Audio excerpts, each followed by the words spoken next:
All right, guys, let's get watching this. This is the third part in CoffeeZilla's, I believe, 3-part video about his, this crypto game egg scam, whatever. We've released part 3. I'm a little late. I'm a little late to the party because it's been Christmas. I'm in my Christmas jammies, so it'll be a fun watch. It's called Ending Logan Paul's Biggest Scam. So far, it doesn't necessarily seem like a scam. Kind of just seems like a project Logan Paul engaged in, and there was some wonky stuff going on where like a middleman didn't pay the engineers or something. I don't know. It's all up in the air. But we'll see. Let's see what this the resolution is all about, baby. For the last 6 months, I've been working on my own NFT project. We put hundreds of thousands of dollars in it. Personally, the whole team, $1 million plus. We had an issue with CryptoZoo, where our lead developer took the code that he made, fled to Switzerland, and like held it hostage for $1 million. Apparently, that was just because they didn't get paid. So that was like it's so weird. It's crazy. But he didn't really. It doesn't seem like he necessarily fleeted it.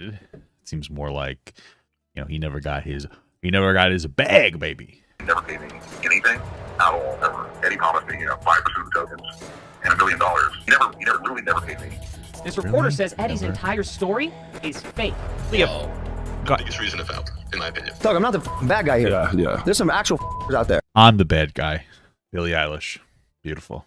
That was a quote from Billie Eilish. Pretty good. Yeah. And it's not me. Like, I'm here to build. Yeah, me too. Welcome to part 3. So far, we've discovered fake orphans, millions of dollars stolen, and a cast of sleazy characters. But bro, let me tell you, that fake orphan guy, I don't know how he got away with what he got away with, though, because he was telling people he like helped like a football team win an Oscar, whatever they call it, the trophy, man tackling trophy. And then like another sports team owner just like believed it and didn't even verify. That guy's like the best scammer in the world. I gotta say, I'm almost impressed.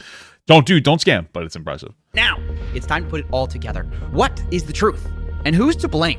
We're going to start by going through leaked text messages of the CryptoZoo team to understand all of their motivation. Then we'll go to blockchain evidence and show who sold what. And finally, we'll confront some of the people responsible. But before we can do any of that, we have to start in March of 2021, 6 months before the token even launched. Our 4 suspects. 2021. That's when I turned 31. Logan, Crypto. Yeah, football Oscar. You know what I'm talking about? What do they call it? A Peyton Manning? Because Oscar's a name too. But okay. Eddie and Jeff are in a group chat discussing CryptoZoo, which starts as a copy of something else. Quote, I like imitating crypto kitties. Jake, the Crypto King, says. Logan replies. What is Crypto Kitties? Is that another... What is Crypto Kitties, dude? Is this a real thing? Why? I don't understand. All of them are so ugly. Why are like these big successful coins the worst looking art in the entire world? I don't get it. Like at this point, might as well just make like a crypto Microsoft Word guy. What's the guy? The thumbtack. No, he's not a thumbtack. He's a paperclip. Make that. That'd be kind of cool. Replies, I agree. And initially, it wasn't called CryptoZoo at all. It was called Crypto Pets. And they were going to sell a Pets token. And pretty early on, it became clear this was all about money, how they were going to sell this thing to investors. In fact, well, yeah, of course. What other reason do you make cryptocurrency for? And the art of it? Yeah, it's my aesthetic choice. It's always for the money. Yeah, of course. Like, yeah. I'm going to make a crypto coin. Oh, because you love terrible cat art or monkey art because you see like the monkey coin, ape coin. Yeah, of course. I think that those are beautiful. No, it's always for money. You know what I mean? It's the motivation. In fact, Crypto King said he thought it was worth at least $20 million in only 6 months, saying the range is insane. $20 to $210 million. It's beautiful wherever we land. Eddie jumped in at this point and talked about how he could sell the project as an investment to a friend, Matt Higgins, saying, quote, he has to spend that $350 million somewhere. Why not us? And Logan says, I love that idea. Crypto King, I'm in. And of course, you have Jeff saying, let's go. So you can see right there, they wanted to sell this game before it even me launched. Now later, Eddie amends the list of investors and says, quote, investors will be Gary Vee, Todd Morley, James Altucher, Ryan Kavanaugh, and others confirmed on my end. Supposedly, they had $100 million of investment interest. Now, I actually went to some of these investors and asked if this was true, and the one person who responded denied it, Ryan Kavanaugh. Quote, nope, not even a little bit. So this looks like it could be yet another lie from Eddie Ibanez, but either way, it looks like there was more issues than just finding investors because the team wanted to pre-sell tokens, and not everyone was sure it would be legal. Jake the Crypto King mentions that, quote, if we have a pre-sale... That's why you get a lawyer that can tell you. It opens us up to SEC issues. And Jeff agrees and says, don't want to do anything that brings the SEC eyeballs. Now, not everyone wanted to be so cautious, though. Logan argues everyone does pre-sale with coins. Eddie agrees. He says, you absolutely can do it. I have the SEC down, private and pre-sale. And honestly, it was quite the dilemma for this team who wanted money. You know, do a pre-sale, make millions, but, you know, you have these potential legal issues. Don't do it, you make less money. So Crypto King comes up with a middle solution. He says, if we can't sell, no pre-sale. We can still trade them in the liquidity pool. And this is the start of a new disaster, which takes a bit of explaining.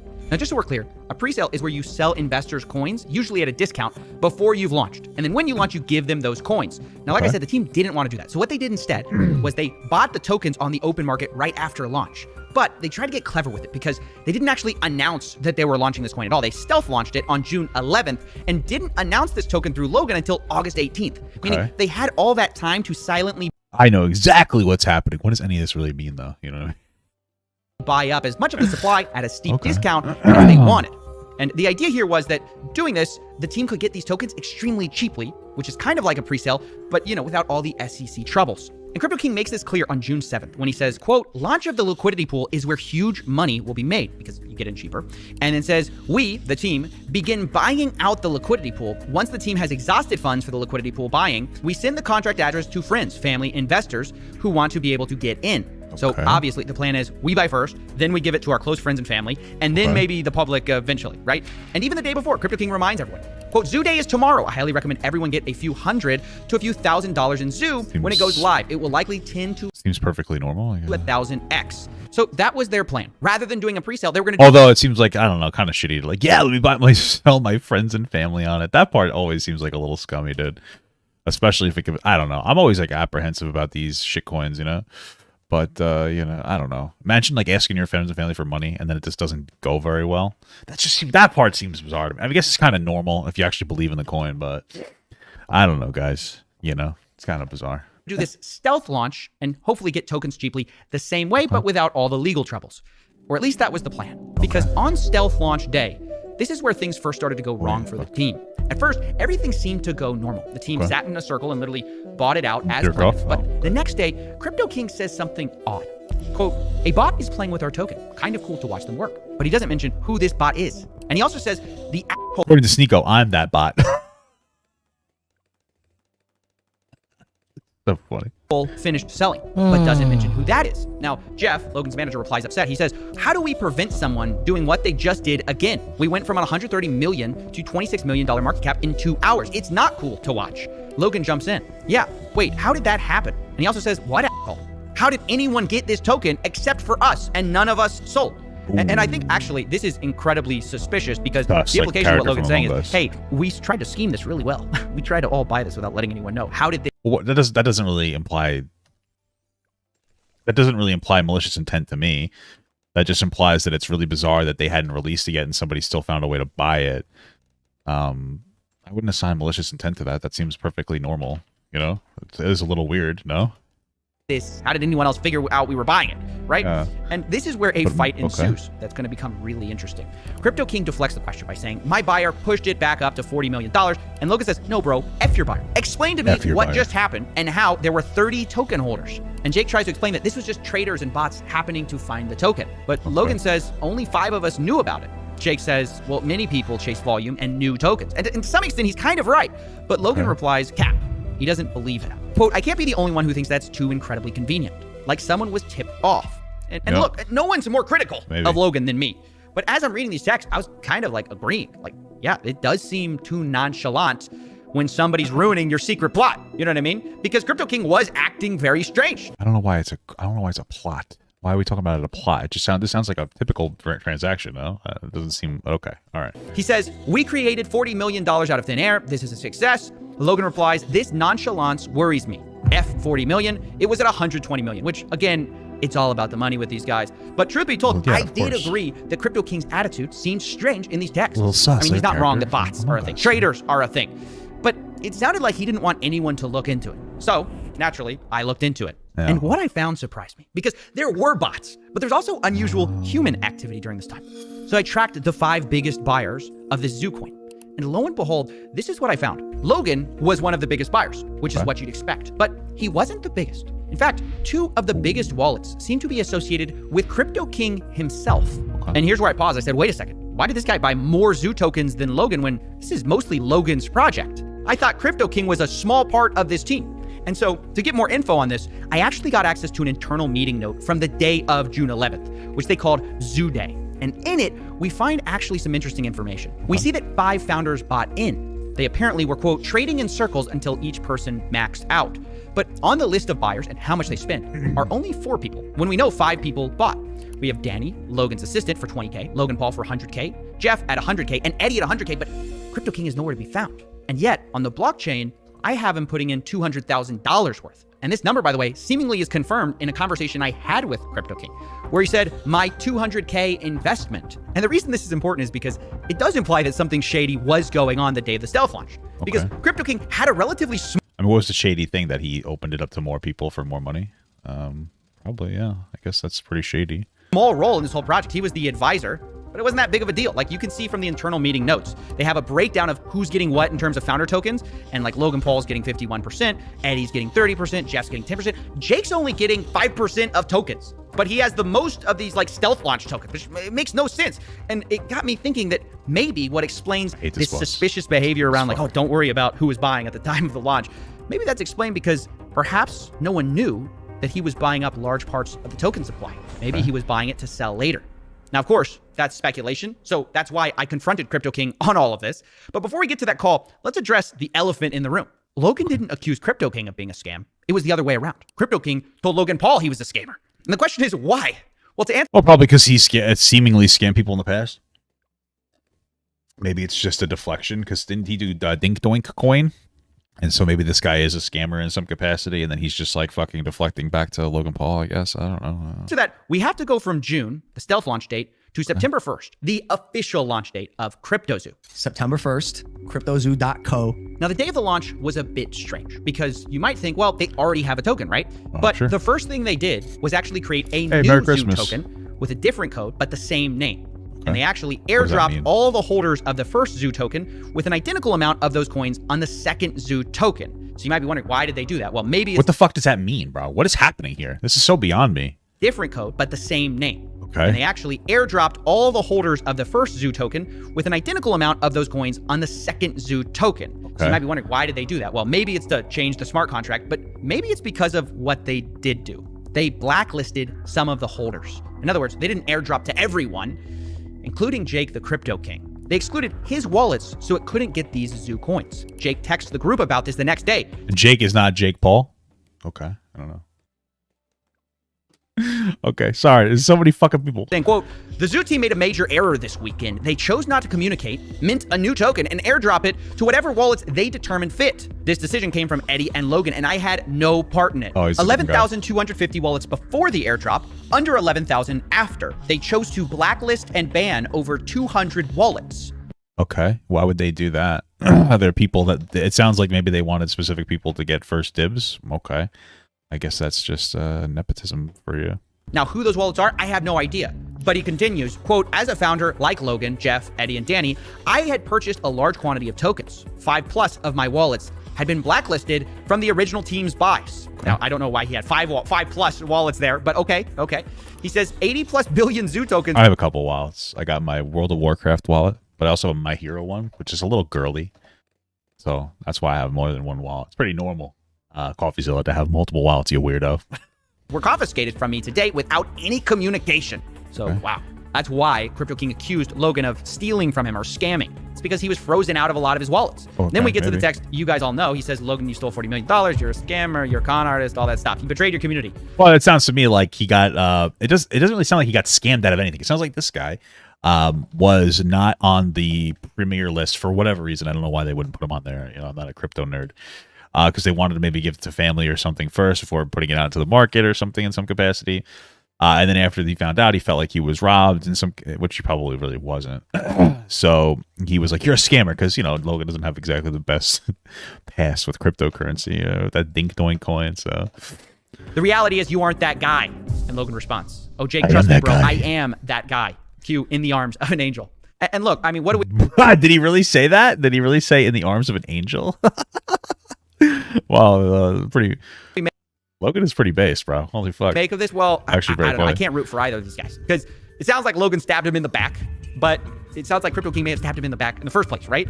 Yes. Because it does appear like he bought... Personally, don't give a singular fuck about these rich people. This is rich people's problems, you know? Like, it's just, like, funny, you know?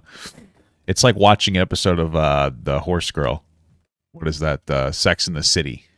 Sorry, Jessica Parker's she looks very nice. She looked good in that the Halloween movie. What was that called? Halloween Bingle All the Way? That's not a movie. What am I thinking of? Sanderson Sisters. You know what I'm talking about. Tokens that maybe everyone didn't know about. So I'm really not a fan of anyone in this situation. And by the way, this whole thing was structured so misleadingly from the beginning. I have to talk to you a bit about it because you might think that these tokens were the only tokens they had, but it's not even true.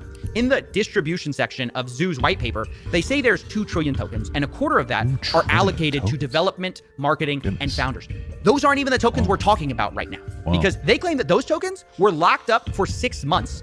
And then afterwards, 10% was unlocked every month. And if that's true, there would be no reason for these funds to be blacklisted, right? Why would you blacklist something that would be locked up?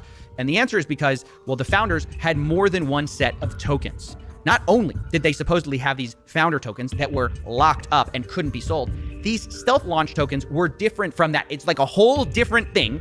And the tokens that they bought, that all of these guys bought, they could sell it basically anytime because they weren't locked up, which is a massive problem. Why? And this fact was explicitly laid out in their meeting notes with only one rule. They say, quote, no selling until $200 million market cap and don't impact the market more than 3% and not impact the market more than 10% in a day. Yeah, that makes a lot of sense to me as an avid, I have a very complex and nuanced understanding of cryptocurrency and percentages. I took a statistics course when I was in college, just so you guys know. So I am obviously know what's going on here. You know, and by the way, this is basically conspiracy to manipulate a market. You know, they're literally having insider rules for how to sell. But we're gonna not even. Is that true? I feel like.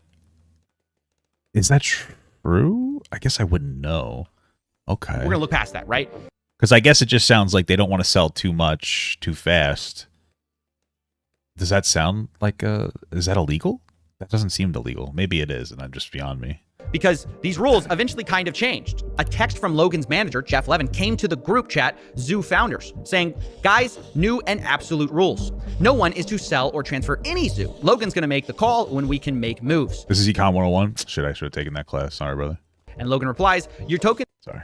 Let's see. Sell or transfer any Zoo. Logan's going to make the call when we can make moves. Okay. And Logan replies, your tokens do not leave your wallet. This is a game. Now, that all sounds well and good. Don't sell your tokens. Don't sell your tokens. But the reality was, they're just kind of trusting each other because these tokens that they're talking about, they're unlocked. They're not locked up. And they could sell it at any time. And I guess the question on my mind is that why Crypto King's tokens were blacklisted? Because they thought he would sell? Or maybe it's just the fact they found out he bought and they didn't know about all those tokens. It's honestly hard to say without knowing more evidence. And this is where we're going to jump into the blockchain. Now, I've tracked the wallets of the entire team and identified the largest seller of Zoo in the team.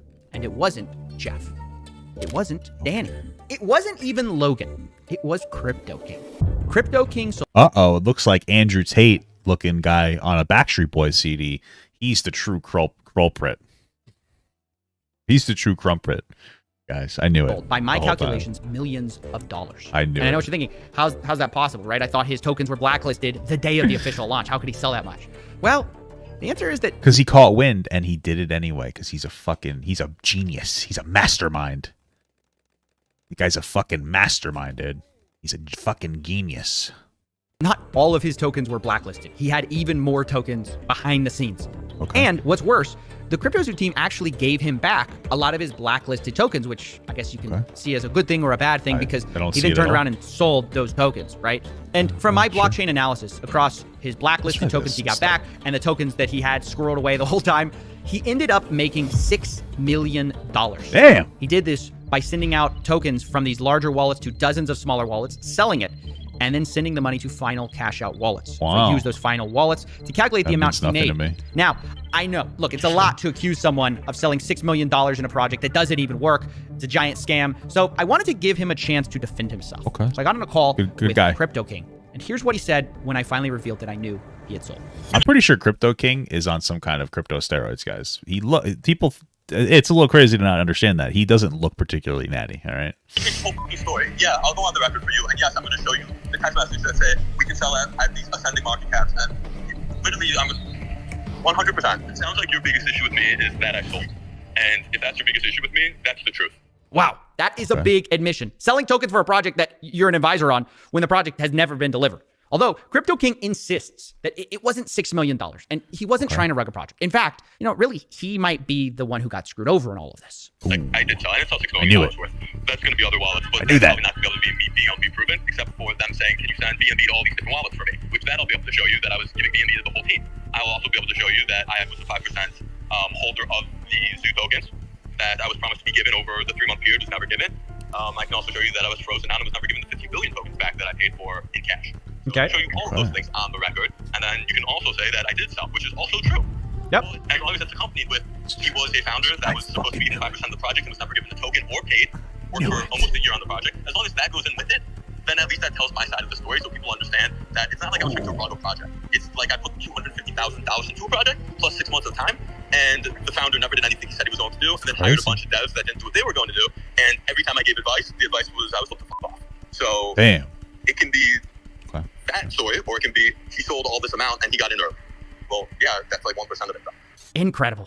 He sounds like he views himself as the victim, or at least like he got screwed too, which just has to win the gold medal for me for mental gymnastics, because I mean, he literally had put $200,000 into this and he says he made millions of dollars. Even if you take him at his word that he didn't make the full 6 million, he admits to me later that it might be a pretty close guess. He tells me via text, quote, I don't care if you tell people I sold a few million and leave it at that. Well, like, who really cares if I mean, is it because it wasn't supposed to be sold yet? Is that why people are saying that they are upset by this or offended by this? I mean, it just seems like, maybe it just seems like scummy rich people tactics to me. And I'm just like, okay, I don't know. Maybe that's all it is, but okay. Okay, $6 million, a few $1 million, it's millions of dollars, right? Millions of dollars when you only put in $200,000 into a project that's never been delivered, doesn't work, scammed people out of their money. How is he saying he's the one who's in the wrong? Well, in his view, what he did was not wrong. It might have been arguably unethical, but it wasn't illegal. Yeah, what Logan that's what I did, thought. That was illegal. You can say the timing was bad. What did he do? Did he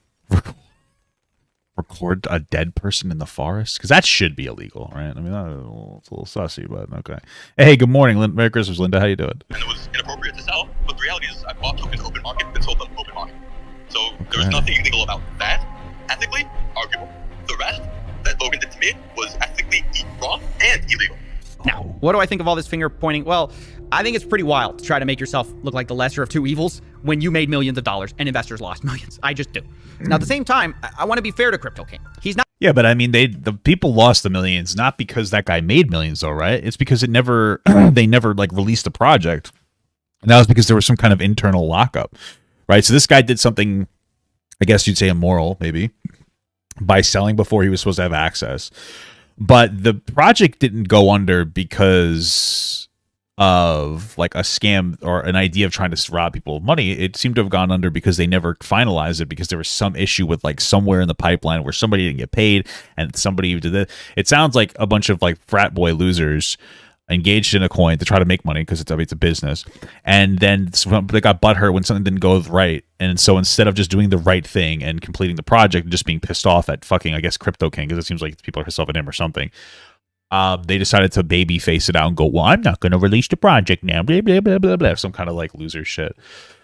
If they did this in socks, they would go to jail? Would they? I don't know. I mean, I feel like this shit's beyond me. Crypto just seems like a big dumb fucking scam. So not the only one who sold here. But I also have to say, not everyone from the founders did sell. For example, Jeff, Logan's manager, to my knowledge, never sold.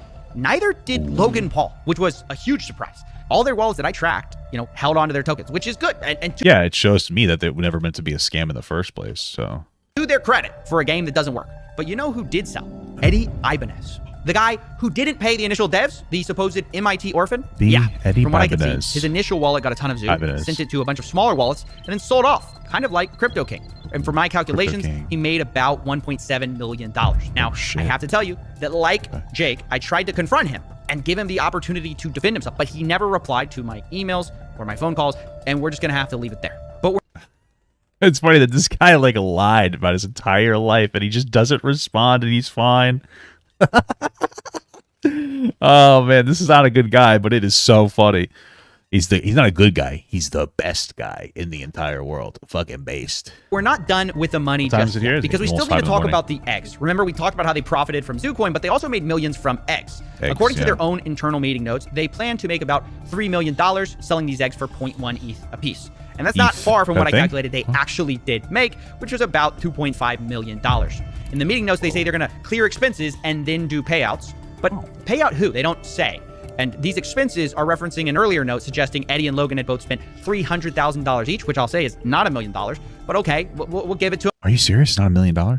I think the million was in reference to paying like the engineers or something, no? Isn't that what it was? Right? So they got paid back their $600,000, but where does the rest of the money go? Well, on the Ethereum side, there's one payout for $364,000 to one wallet and another $1 million to another. Both are Coinbase addresses, so we don't know who exactly that is, but clearly someone on the team made a lot of money from these NFT egg sales that do not work. I did it. And on the Binance Smart Chain side, where they also made money selling eggs, the zoo that was spent was supposed to be set aside for 50% to be burned, which they did, but the other 50% was supposed to be allocated for wildlife charities and CryptoZoo development. Now, neither seems to have happened because all the money is in a wallet that the team still controls. So there are open questions about, where that money is. So if they still have control over this money, it seems like they don't necessarily have any plan to abandon the project. It seems like there was a hiccup that had happened. It's not a good thing, but it seems like there was more of a hiccup and that's making them not want to move forward with whatever the fucking project is. All I'm saying is it doesn't necessarily seem like a scam. It seems like somebody's being a fucking baby in somewhere because somebody feels like personally upset or offended by some bullshit. Like, who fucking cares? And they're not going forward with the project. But this doesn't seem like Jake Paul or any of them are actually trying to be fucking scammers, right? Like that doesn't come off like that to me. I guess I could just be wrong, but it's going to go. And where the Ethereum money went. Did it go to Jake? Did it go to Logan? Did it go to Jeff? Did it go to Eddie? We don't know. But what I know for sure is that no one was innocent, although there are certainly shades of guilt you can argue about. Because, of course, not everyone did sell. You could look at that as the most important thing. Logan Paul didn't sell. Jeff, Logan's manager, didn't sell. But does that make them innocent? Well, I don't think so, because they never built a game they promised people. Logan Paul specifically got millions of dollars spent on this game on the promise of the technology that he never built, that his team never built. And he never addressed the failure except to blame his developers who weren't paid. And you could say he promised to work backwards to fix it, but then never did. But at the same time, it's clearly not just maybe never did. I mean, possibly it was possible. I mean, it sounds like they didn't even give up the project, right? Because they still have control over the money. They didn't sell or anything. They're still holding on to it. It sounds like maybe this was just like something that was going to slowly be fixed over a period of time and they weren't transparent about it. It seems like a lot of nothing, honestly. I don't know. Logan's fault either, because there are major team issues, right? You've got Eddie selling millions of dollars of Zoo and then allegedly not paying developers. You've got Jeff, who was warned about Eddie, who kept him on the team anyways, and then after they fired Eddie, seems to also have failed to pay developers on time. And then you've got Crypto King himself, who sold the most, but claims he was the guy who was scammed, which is the stupidest thing I've ever heard. It's just like Avengers Assemble for the worst possible team you can imagine to build a crypto gang. And so, unsurprisingly, it turns out a lot of these guys backstabbed each other. And so, finding a way to wrap this up was difficult because it's hard to assign exact proportions of blame.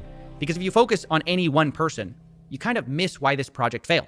CryptoZoo, at the end of the day, did not fail because the price went too low. CryptoZoo failed because they never built a functioning game that they promised. Really, the number one problem, even bigger than people selling millions of dollars of tokens, was that they never paid the developers on time. As boring as that is. Sure. And as a result, the investors not only got rugged for millions of dollars, which is a problem, but they just didn't get the core thing they had bought from the beginning, which was not a crypto project, but something different. I'm excited to launch my game. You keep using and you just did it again. You keep using a word there. Game. You're not using like a project. It's a game. It's a game. It's a really fun game that makes you money. That's it. That, to me, is the biggest scam in all of this. Yes, it's a huge problem. People stole millions of dollars. But it's a symptom of the larger issue, which is people didn't actually care about the game or this, whatever you want to call it. They just cared about the money. And this is ultimately what happens when you have an influencer. I just feel like there's no scam here. I don't. Right? Like, it feels like listen, because CoffeeZilla, great content creator, obviously better than me, 100%, but it feels like there's no scam And CoffeeZilla realizes that by the end of it, and he's like, I think the biggest scam is that it was about the money. It's like, how is that a scam? Why? I don't know. I just feel like, why is that a scam? It just seems like a what? Like, I don't understand. People stole millions of dollars. But it's a symptom of the larger issue, which is people didn't actually care about the game or this, whatever you want to call it. They just cared about the money. And this is ultimately what happens when you have an influencer LARPing as a businessman. It's what happens when you have a liar LARPing as a developer. And it's what I would say, if anything, well, that part's true. I would say, if anything, it's just a bunch of unqualified dumb fucks engaging in a project that is so far beyond them that they fucking failed it. That's what it comes off to me a bit as, more than anything else. Okay. Happens when you have a shady crypto guru LARPing as a crypto king. You end up with a mess, and in my personal opinion, a fraud as well. And now that this thing blew up in their faces, these four seem to be dodging accountability faster than SBF dodges calls with me. Because I have reached out to everyone involved. I've tried to get all of their statements on things. So far, no one has taken accountability or offered to refund the victims at all. They're all hiding, pretending these victims don't even exist. Okay. But they do exist. And throughout my investigations, they've been the heartbeat of this whole thing. I mean, again, I said this in the first thing, and I feel bad for them, but like, you guys trusted fucking Logan Paul. He did like another scam coin. I mean, he's not the greatest guy, and I feel bad for them, but it's a bunch of guys who wanted to get rich quick, and they believed it, and you shouldn't have, and they should get their money back, of course. But it's like, I mean, you didn't see the writing on the wall on this one. You know what I mean? I'm not trying to be an asshole. I'm just saying, you didn't see the fucking writing on the wall. Kind of seems like you kind of dunked on yourself there a little bit. I'm just saying, brother. I'm just saying. So I decided to close this investigations in a bit of a unique way. Rather than me deciding who's to blame or me deciding what you should think, I want to give them the last word. Everyone's to blame. Logan, in the sense of his poor management, is his project. He still made these promises to people. I think everyone it is to blame, including Logan Paul, of course, because he was the one in charge of this, and he was responsible for all of this mess. Everybody has a big part and a massive cross to bear. Each one of them scammed the project in their own way, and then off to the sunset they went. It was his job to check the team to make sure that everyone is working together, to make sure that he is giving the funds of the people that put it into his project under his name to people that he actually trusts. So in my opinion, if the team failed to perform, that's Logan Paul to blame. The community is destroyed. People is angry. They just want their money back. They just want their normal lives back. Reimburse those loyal fans that they have, or try to rebuild the project, actually deliver on the project. For those who are still holding their eggs, like I am, or for those holding the Zoo coins. So maybe they could just deliver what they promised, and that would give some redemption to this fiasco. He's not said a word. That's as bad, almost as bad as taking the money. It's the not coming out and just being a man about it. At least we deserve to know what was happening behind the scenes while we were waiting for almost a year and a half. The fact that we're hearing this information not from Logan Paul, but from pretty much an investigator, it really says a lot. What did this loss mean to me? It meant a lot, not just personally, because I lost quite a lot of money. My kid and also my wife were invested. It was like telling a kid that Santa doesn't exist or something like that, because she... What do you mean? Well, I guess so. I've been talking about that with my wife about Santa not existing or existing or something. It's a really weird conversation to have. Because my wife, she said that she felt like betrayed when she found out Santa wasn't real. But I just felt like that was normal. You get to an age where you just like an age out of it. But isn't it crazy how, and it's Christmas time, so isn't it crazy how there's like, Santa's a conspiracy. Like, Santa does not exist. I know like he does exist, but he doesn't really exist. And we all just like, we pretend he does.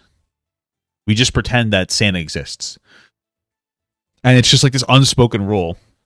And I remember being like very young, maybe like in my early 10s, and finding out Santa wasn't real. And my uncle was like, don't tell anybody. Shh, just play along. I was like, okay. And then you feel good about it. You know, it's so weird.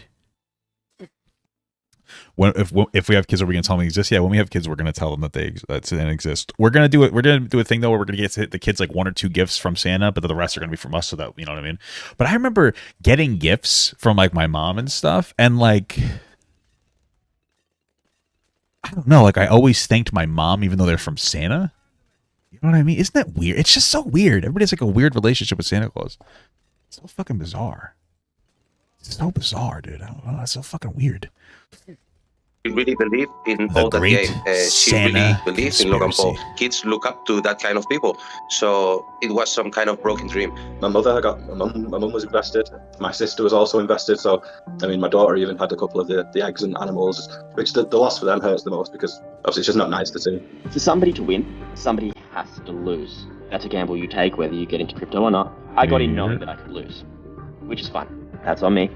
But I thought if I lost something, it would be because I sold at the wrong time, or the game didn't earn as much as I thought it would, and therefore my things weren't as valuable. But you never go into it thinking it's not something that they're going to just sell out from underneath you, because they could make so much more if they actually delivered on what they said, even if they delivered on close to what they said. And that's the thing, is you don't think they're going to rug you because there was so much money in a game wallet. Ultimately, at the end, the way I see it is it was fraud. Logan could have put out the red flags, told people to stop investing more into it, because people were investing to this project until the very last minute, where the ship was still just sinking down the ocean, and people were still putting their cash into it. If I was on a call with Logan Paul, I mean, if they were doing that and they could see it and they were still, I don't know why. Well, if you could see it going down, why the fuck would you invest more money into it? The fuck's the matter with you? I don't know. I'm not trying to be an asshole. I just feel like, fuck, didn't want to buy that. But I don't know, dude. I would ask him, where did his redemption arc go? I think he was on such a good streak going about his YouTube career and boxing as well.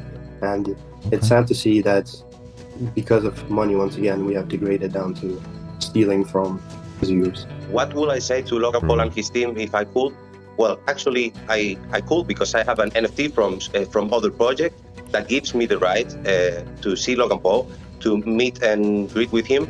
And I will actually use that right to tell him this story again, show him this video in front of me, and see how he reacts when he sees that my family, my whole family and my kid are affected with this situation, because I think that's not human. You would think that Logan would have told his fellow followers, his loyal fans, that, hey guys, back off, red flag, things. I know, I would absolutely not think that, personally. I wouldn't think that. That's why I wouldn't invest in a Logan Paul coin. Because I would not think that he would be like, guys, there's something sussy going on here. You should back out. Oh, I would think he would never do that. That's the, like, why do we think he would do that? I don't understand. A lot of expectations on a guy with a less than stellar career, but okay. There's turbulence in the water. It's crazy. No, bro. not a It's single word. Nothing. It's fucking whatsoever. nuts. To market products at children and knowing full well that his team is made up of people that he believes are shady characters. Yeah, it still goes on for. I think that guy needs to get a new fucking webcam. Interviews. Holy shit! Says the game is great for kids. It's gonna be amazing. Who loves it most?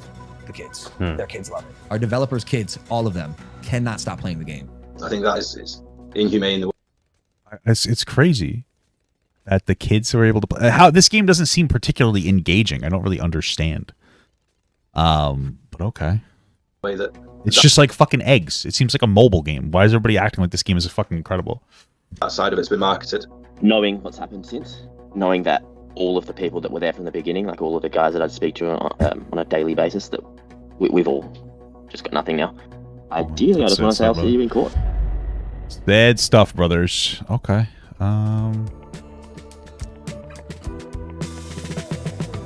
Dear Stefan, CryptoZoo, there are certain legal issues about the company and its products. Oh, this is just like the ending thing that these said through the... This is just like the ending stuff here that they've already, like quotes from what they've already said or something like that.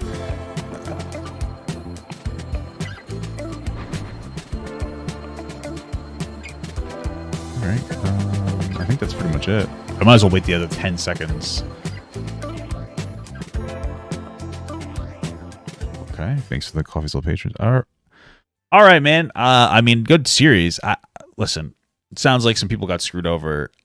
I guess I have a hard time being super sympathetic to some of these people, because I feel like, you know, you should have kind of, like, you trusted Logan Paul of all people. But hey, maybe that's just me. Maybe that's just my skepticism or whatever or something, because I don't know, man. I want Papa Gut to pee on my face, but just as a friend. There's nothing weird about that. I want him to pee on my face.